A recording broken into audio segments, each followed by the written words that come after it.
Okay, welcome to Fitness Freedom Podcast. Today I have a special guest, Marla Mervis-Hartmann. She's the author of Love Your Body, Love Yourself. She's an author, a coach, a healer, TEDx speaker, and she's coming with a treasure trove of experience and knowledge and skills to share a little bit more about her story and her work, and really at the core, loving your body. So welcome, Marla. Thank you for having me, Michelle. Your Mhm. podcast is great. You're doing such great work. Thank you so much. Mhm. Can you first of all tell us where you're coming from? I'm in Maui, so I'm in Hawaii. Is that where you're from, or have you moved to No, no, California? no. I'm from Pittsburgh and that have lived in many different places on the mainland. And I've been here in Maui for about 5 years now. Oh, that's awesome. What's the weather like today? It looks a little bit, we have these beautiful white clouds with the blue coming through. And yeah, it's lovely today. I love it. I love it. Yeah. I'm coming from Madison a few hours ahead, and thankfully it is a sunny day. Usually, especially in the winter, it gets really cold for a long Great. time, with Yeah. that, which is when I envy you. But Mhm. it's sunny and warm today, so we're both coming with sun. So I would like to hear a little bit more about your story, especially as it relates to food in your body. And we're human, so we live in context. So feel free to share as many details. I really just want to hear about you and how you've come to the place where you are now from where you were before. So, what's your story? Yeah. So I have created a program, my work, which is called Love Your Body, Love Yourself. And that became my mission because of what I've struggled with, which is not a story that is crazy. It's actually a story that so many women have lived, which is the overeating, the undereating, the restricting, the dieting, the binging, the purging, the noise in the head that I'm not good enough, I need to be smaller, shrinking, all that we are inundated with in our culture, diet culture that tells us in order to be loved, in order to be accepted, in order to be, then I need to have a certain body. And I bought into that. Not only did I buy into it, but I created a lot of coping mechanisms. Everything that I was feeling, I would either eat over it or control my food or diet or over exercise as a way to deal with stress. Now, I'm a firm believer that we have our coping mechanisms for a reason. We're dealing with stress. And if we aren't taught ways to deal with stress, we will lean into certain behaviors. And for me, it was food and was control around my body. And I was a dancer, I was an actor, I was an athlete. So I had a connection with my body. I am someone who loves to be active. I love exercising. I love moving my body. However, I turned that against me.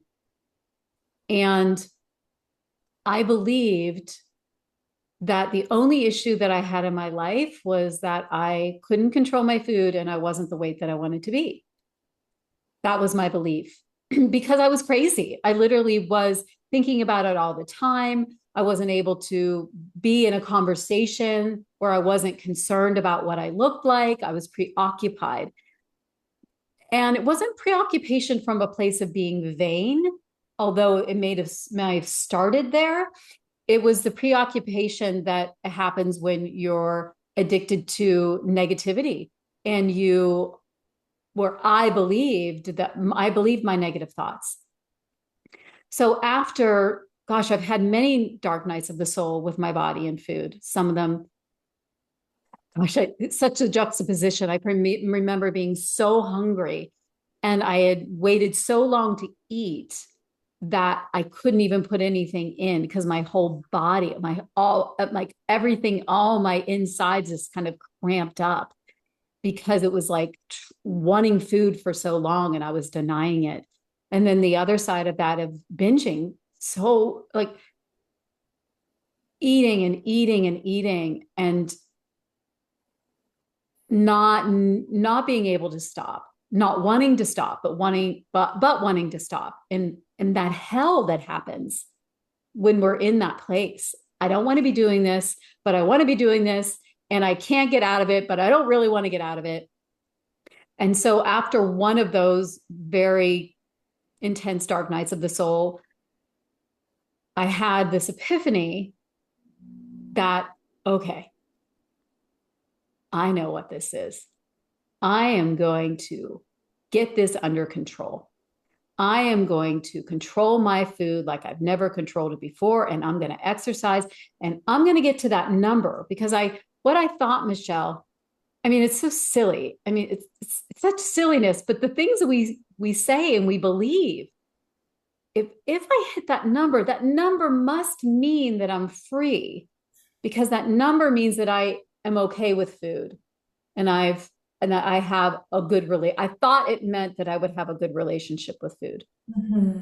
And then when I hit that number, another beautiful dark night of the soul that became the good epiphany, was when I hit that number. I was so miserable. I was one of the most miserable I'd been in my life. Everything got very, very small. I wasn't being social. Life had stopped, and I was that number. And that was when I realized I needed help. This wasn't about my body. This wasn't about food. This was an emotional. This was a spiritual. This was not something that I could heal on my own. And I thought that if I read the right book, did the right thing, then I could heal this. However, what happens, where that comes from is shame. I had shame that I didn't want anyone to know. And even as I was going through my recovery, I can remember my family being like, why is she so obsessed with food? I'm like, I'm not obsessed with food. I'm trying not to be. That's why I'm doing all of this work, to get myself free and to get myself in a place where I can love this body. I may not like what it looks like all the time, but I still have a respect and a love for my body. I still will feed it when it's hungry, and I still will put it to rest when it's tired. And so my journey with food and the dysfunction, and then the journey with food in my body after healing, after even starting that healing, took a while. It took a while for me to unwind all of this. Now, I didn't have someone like me to help. I think there are a lot of coaches, there are a lot of people out there that are talking about freedom with food and peace with your body and positivity, body positivity. But I had to piecemeal my recovery together. And although that took me a lot longer, I learned what works. I learned the underbelly of what almost works, but not quite. And so through my own discovery and my own recovery, I now help people to find freedom that I am experiencing. And it is a journey of moving out of shame and allowing someone else to see you. So when my clients come to me, they bring this story of how shameful their behavior is. And I'm like, oh, I gotcha. Mm-hmm. I know what it's like to do all the things, to think all the things, and to behave around food and behave around our body. And the people that I work with are smart.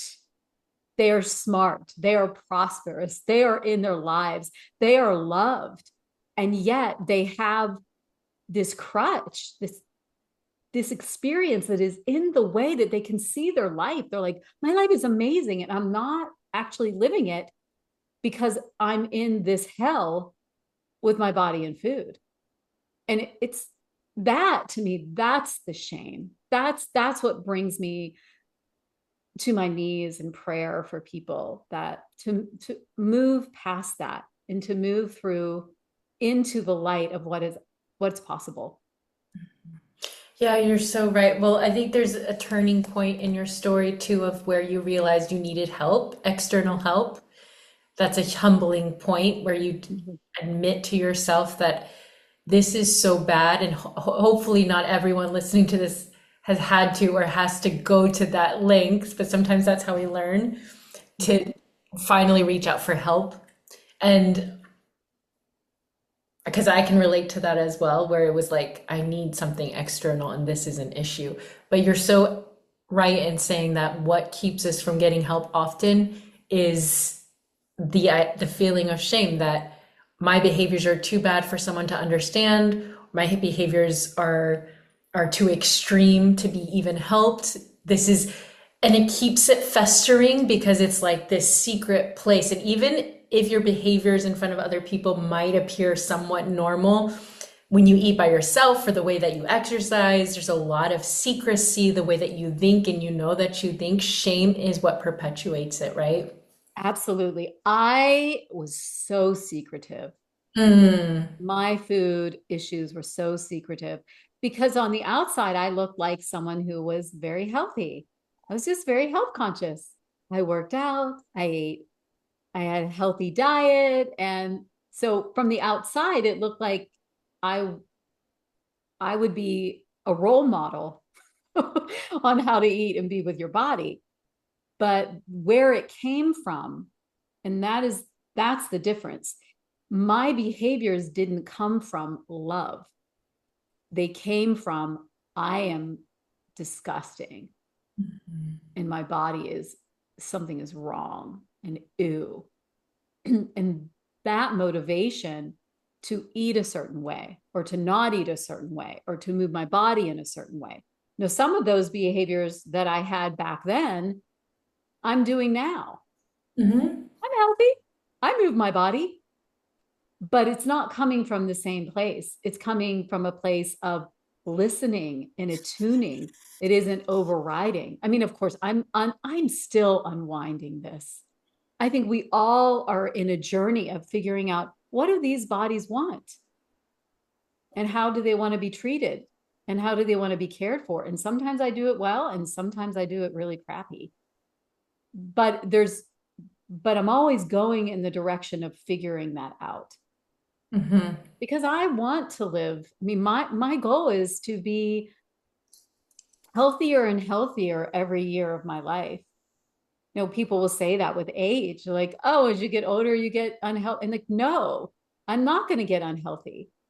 I'm going to get healthier because I'm going to know my body. I'm going to be so wise with the cues of my body that I can line up with the health that's available at every age.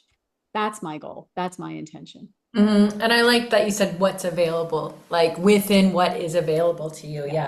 And I say this too in my work. It's not just what you're doing, but why you're doing it. Motive Yeah. is so important because everything can look right on the outside, but if you're doing it from a place of destruction or I'm not good enough or I need to fix my body, which is so common in the health and wellness world, then Oh, it's it really is. And abusive. it's so Yeah. insidious. It's Mhm. all of the posts that we're like, okay, that's a nice message, but it somehow it's like a what do they call it? A complisalt. You know, when you're like, I think that was an insult, but kind of a compliment. That's what can, you know, when you're looking at social media, it's like somehow that's telling me something nice to do with my body, but it somehow makes me feel less than. Like, we gotta listen to that. Like, run. Yeah, definitely. Trust your gut. So I know you have a TED Talk with over 250,000 views about loving your body, the secret ingredient to loving your body. And I know you've shared about your journey going from, extremes and disordered behaviors to doing the work that you do now. Uh, what would you say is the secret ingredient, or how do you go from that to loving your body? How do you go from hating your body so much, hyper fixating on it, to loving it? And that's what your book is all about too. Yeah. So my book is called Befriend Yourself. And I think that is the answer. That's what I have found is people are like, well, how do we do that? Well, if we put our relationship with our body and our relationship with food into the context of friendship, we all know what friendship feels like. We know what good friendship feels like. We know what bad friendship feels like. We know when we've been a good friend, and we know when we have not been a good friend, and how we feel about that. So we all have that journey of friendship and relationship. And I have always been a really good friend. One of the things that I'm blessed with in my life, I was born into a family with two sisters and a mom. They're my excuse me, they're my best friends. I create community. I have amazing people in my life. And so I've learned what friendship is, but I didn't do it for myself. So if you have a moment in your life and you're like, well, I want to do what's nice, but I don't know how to do that. Like, I don't have that muscle. The only muscle I have is to be mean to myself. Then the question is, what would your best friend do? What would you do for your best friend? What would you tell your best friend to do in this circumstance? Right? If your friend walks in the room, they've been gone they've been gone on a busy day. They come in the house and they're thirsty and hungry, and they come to your house and they say, "Gosh, I'm thirsty and hungry." And you say, "Yeah, but you know what? It's 5. I like to eat at 6." That's not what you do with a best friend. You're like, "Okay, let's drink. Do you need a snack? We're going to eat in a little bit, I'll but give you 12 options and then I'll give you a comfortable seat to sit in and I'll talk with you while you do it. exactly." So if we use that tool in those moments where I am like rolling, I'm like, "Oh, I just want to do." It's like, okay, what would I tell my best friend to do? And then I do that for myself. Mm. That I find is an easy resource to play with. It's something to take from this podcast and roll with it and think, okay, if I were planning my day as if I were my own best friend, how would I line it up? What would I say to myself? What activities do I have on my list is just going to drain my best friend's energy? Okay, I'm not going to do that. Why am I even hanging out with that person? I don't even like them. Let's get, like, let's get real here and let's treat ourselves as if we are our own best friend. Now, what happens, and this is still answering your question, how do we love ourselves more, is that there's a level of trust that we're gaining. We have to gain trust with our body, and we have to gain trust with food. So when I wasn't listening to my body, I didn't trust it. I didn't trust that if I fed it the way that it felt that it needed, I felt that it was going to turn on me. And what turn on me meant was I was going to gain a bunch of weight. And that was so scary for me. And I had to dance in that trust. I had to go and trust a little bit and then pull back and then trust a little bit. And that can take a little bit of time. And in this world where we want instant gratification and we want things to change so quickly, that can feel like, no, I just don't want the noise anymore. Mm-hmm. Well, our bodies are not our minds, and our bodies are on their own timing. And so we want to sync with that. And we want to sync with our spirit as well. Mm-hmm. And so we talk about friendship, we talk about trust. And then in my TEDx talk, I speak about the secret ingredient to feeling good in your body, which is pleasure. And once again, not instant gratification pleasure, not the quick orgasm or the, shoving chocolate cake in your mouth, but the pleasure that happens when we're in tune with ourselves, when we've fed ourselves well, or we're speaking kind to ourselves, or we're slowing down. The pleasure that shows up in so many different parts of our lives, not just our food, not just our body, not just sexuality, but the pleasure is it's our intuition. It says right here. Ooh. And sometimes it's interesting. Sometimes the pleasure I'm talking about doesn't actually feel good, but it feels good on a soul level. Mm-hmm. Or it feels good on a like, this is right for me. And those moments when you don't want to do it, but it is so for you, and you do, and you move through it, and you're so proud of yourself. That's the type of pleasure I'm talking about. The pleasure that connects you to your confidence and to your truth and to your power, which is God given. Your authenticity, who you really are. Yes. And Yes. sometimes that can mean making more challenging choices. It might mean not getting the approval of everyone else or following your rules, but yes, being in alignment with yourself. Yeah. And I think that's when we need willpower. We don't need Mhm. willpower to tell us not to eat when we're hungry. We need a little bit of our will when we're leaning into right behavior. Because sometimes it does take a little bit of like, but it's still it's still good for us. Yeah, it's kind of like the opposite action in DBT therapy is like you want to do one thing and that might be your propensity, but like going the opposite way because you know that's what's best for you. Yes. I really like the idea of friendship. It makes me think of this, I think it's a quote from Rumi, and also just a principle I've been thinking about a lot is like love exists around us. We are loved. And this is something I'm learning in my personal life too, but just allowing the love to come through and trusting the love to be there. And I feel like that's the same thing with our bodies. Our bodies have always been here for us. They're our friends, our allies, our guides in life.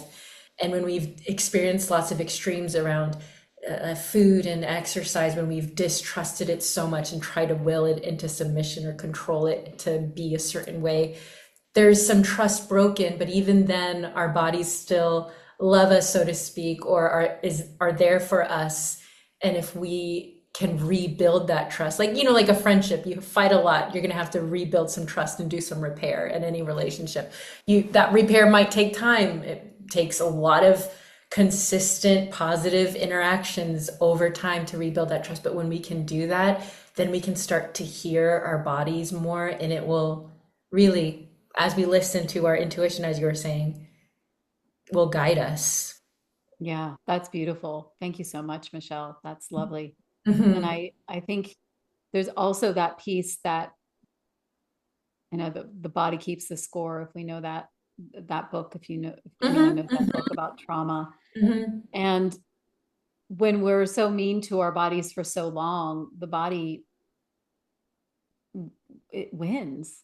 So the amount of days and hours I have spent pushing myself, and then had to go through quite a bit of a health crash to go into nothing.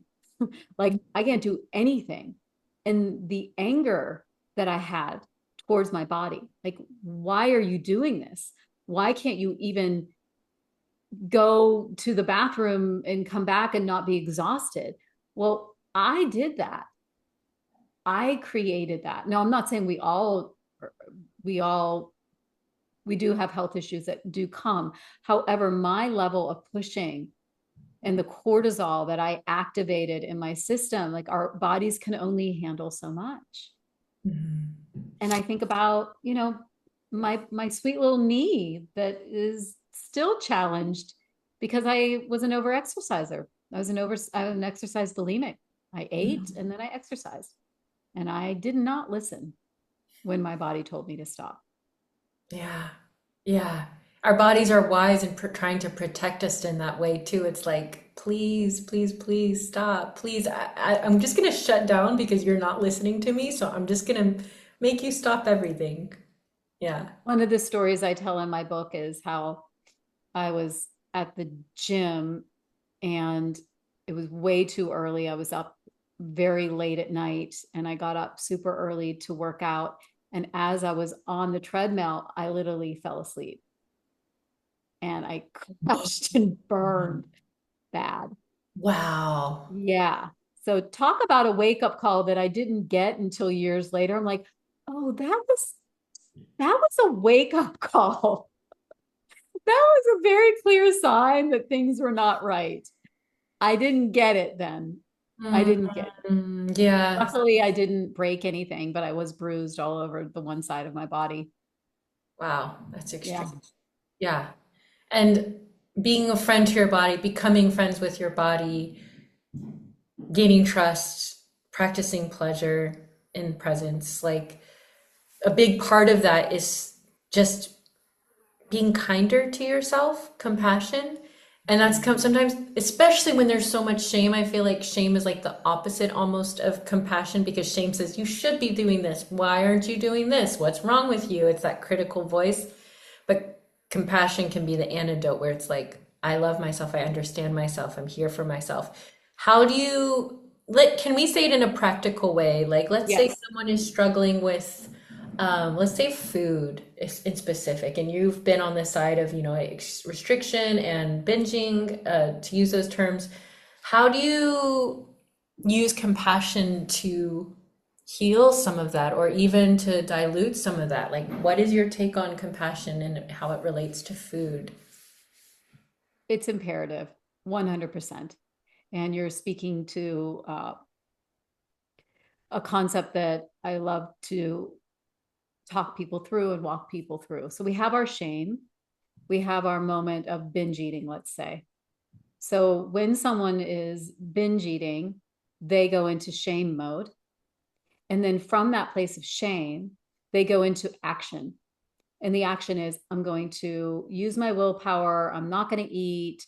I'm not hungry anyway. They do whatever they can to counteract that. Now, when it's coming from shame, it can be way too extreme. So now they're in willpower. Okay, they're in willpower. They're doing their thing and they're restricting and restricting. And then they have that break where they can't hold it anymore. And then they go back into binge eating or overeating or compulsive eating, whatever the behavior is. And they want to stop the binge eating. That's what they want to stop. They want to stop that. However, in order to stop the binge eating, they have to stop the shame. So everyone is like, I want to stop binging. I'm like, no, we actually are working with the shame.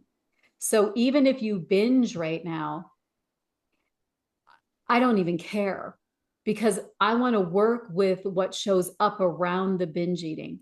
I want to feel and get curious on why the shame is there and why we're even binge eating.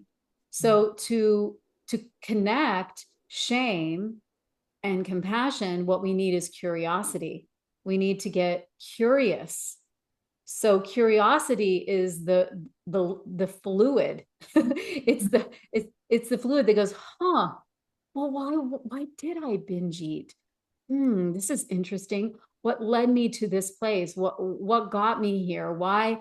Oh, I've been super tired and I've been pushing myself. Oh, I've been saying really mean things to myself. Oh, my mom is coming next week and I'm actually nervous about it and I haven't given myself any time to think about it. So there's always a threat. There's always some reason. Binge eating doesn't just happen because you're an idiot and you can't figure it out. That's not true. You're not broken. There's a reason. There is a clear reason. There is your body is intellectual and has wisdom and it's wanting to care for you and be with you. And for some reason, it's thinking that the binge eating is helpful. So we got to get curious.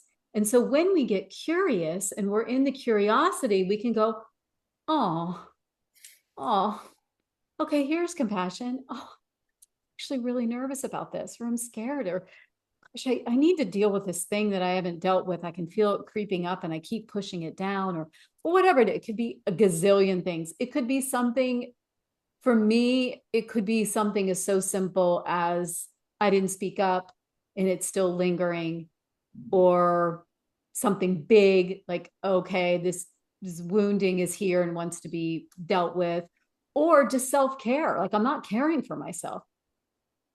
Yeah. So it's practical, it's spiritual, it's wounding, and sometimes it's a mix of all of that together. And when it's a mix of it all of it together, that's why it feels like it's out of control. Yeah. So So in that, curiosity can be the bridge to compassion. yes, I love that curiosity. And in that way, when we practice the curiosity, which is again a different route to take than the shame route, that Totally. is critical. It's like taking a different pathway than we're used to with those behaviors. Those behaviors can be a portal or a window or an insight into what actually needs to be taken care of. And so we can use something that feels so challenging, that feels so out of control. And with curiosity and some compassion, we can actually learn more about ourselves, which can be really empowering actually and healing. Yeah, because when we don't come from shame, when we go back to that same piece, it's the motivation. So if I just had a huge binge, there is the truth that my body needs some rehab. But when I'm listening to what it actually needs rather than prescribing it from shame, so it may say, yeah, I'm actually not hungry, as hungry. Or it may say, you need to lie down, or you need to get maybe even a massage. I don't know. But when it doesn't come from shame, we can do the actions that are going to support yourself. Yes, yes, yes, yes. And shame just kind of blinds us from all of that. Mhm. Yeah, that is so helpful. I really like that practical application. You're giving so much value here. Like even just the question of how would I treat my best friend? That's so powerful. And especially if you're new to like caring for yourself or you feel very deep in this like food obsessed, exercise obsessed place, like that is a good kind of starting point to just think about someone you love. And then loving yourself as being friendship, gaining trust with yourself, experiencing pleasure with yourself.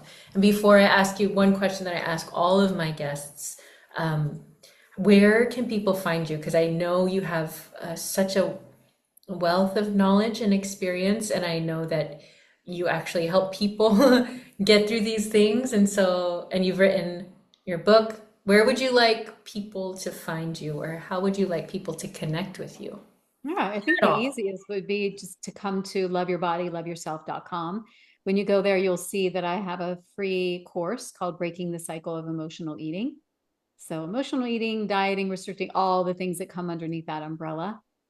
It is a free course. However, it's very much packed with a lot of goodness and a lot I of believe it. helpful resource. You can Mhm. also find on my website, you'll find my book, Befriend Yourself, Finding Freedom with Food and Peace with Your Body. And I'm at Instagram, Love Your Body, Love Yourself Always. And I'll give you the links to the TEDx talk. And I have my audiobook, which is coming out sometime very Woo-hoo. soon. So I know a lot of people like to listen. So I'm Yeah, excited. me too. I'm one of those. I like to read books, but I also like to listen because I can Yeah. walk or do other things. Yeah. That's Yeah. Me awesome. too. Yeah. Yeah, all those links will be in the show notes that you can connect with Marla, get more of her work.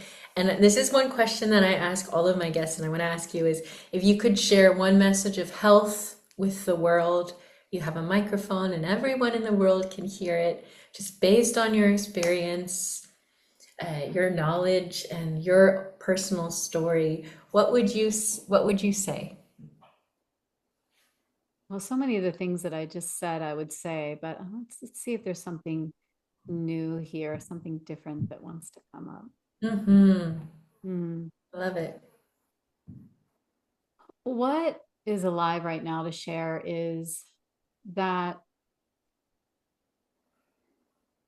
I know for me and my journey is I have needed to rely on a power greater than myself because from where I was, my idea of what loving myself was not a whole lot to access. And so having a relationship with God, spirit, divine, especially when we're in these moments where we feel helpless and we can't access love, I think connecting to spirituality, God, something that feels bigger than you is imperative. And I have found that through that can really compound your results. Mm. So really like incorporating your spiritual self, so to speak. Absolutely. Mhm. 100%. Yeah, because we aren't just physical bodies, we aren't just We mental are not. bodies. And people define that in different ways, but yeah, the existential soul part of ourselves, the spiritual aspect of ourselves, yeah. Yeah, that's the part that wants to be alive. And That's the live part through that us, wants. right? Express Yeah. itself through us, yeah. I appreciate that so much. Thank you for your time.